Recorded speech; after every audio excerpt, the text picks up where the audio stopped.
ഇങ്ങനത്തെ ഒരു സിറ്റുവേഷൻ നമുക്ക് രണ്ട് രീതി ഹാൻഡിൽ ചെയ്യാൻ പറ്റും.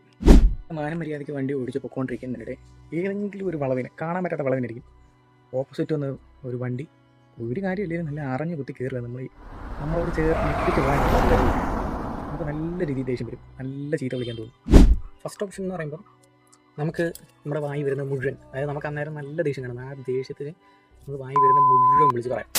പറഞ്ഞു കഴിയുമ്പോൾ നമ്മൾ കുറച്ച് നേരം ഇങ്ങനെ ആലോചിക്കും, നമ്മൾ അത്രയും പറയണമായിരുന്നു, ഇനി അഥവാ നമ്മൾ പറഞ്ഞത് കൂടിപ്പോയോ കുറഞ്ഞു പോയോ, ഇങ്ങനെ ആലോചിച്ച് നമ്മൾ നമ്മുടെ നേരത്തെ ആ ഒരു നല്ല ഒരു മൈൻഡും, നമ്മളിപ്പോൾ എന്തെങ്കിലും നല്ലൊരു കാര്യത്തിന് പോകുമായിരുന്നെങ്കിൽ തന്നെ നമ്മൾ അന്നത്തെ ദിവസം മൊത്തത്തിൽ നമ്മൾ ആ ഒറ്റ ഒരു ഇൻസിഡൻറ്റ് കാരണം നമ്മൾ അത് നശിപ്പിക്കും. ഇനിയിപ്പോൾ അല്ലെങ്കിൽ രണ്ടാമത്തെ ഓപ്ഷൻ എന്ന് പറയുമ്പോൾ ആ ഒരു ചെറിയ സെക്കൻഡിലത്തേക്ക് നമ്മുടെ ആ ഒരു ദേഷ്യം നമ്മളൊന്ന് കൺട്രോൾ ചെയ്യാൻ ശ്രമിച്ചാൽ അത് നമ്മളൊരു കുറച്ച് നേരത്തേക്ക് നമുക്ക് ഒരു മനസ്സിലൊരിത് കാണും, എന്തെങ്കിലും പറയാമായിരുന്നു എന്ന്. പക്ഷേ അതിനെപ്പറ്റി നമ്മൾ ചിന്തിച്ച് നമ്മുടെ സമയം അങ്ങനെ നമ്മൾ കളയത്തില്ല, അതങ്ങനെ അങ്ങ് വിടും. നമ്മൾ ഇതിലേത് ഓപ്ഷൻ വേണമെന്നുള്ളത് നമ്മൾ ആ ഒരു ചെറിയ ചുരുങ്ങിയ ആ ഒരു സമയത്ത് എടുക്കേണ്ട ഒരു തീരുമാനമാണ്.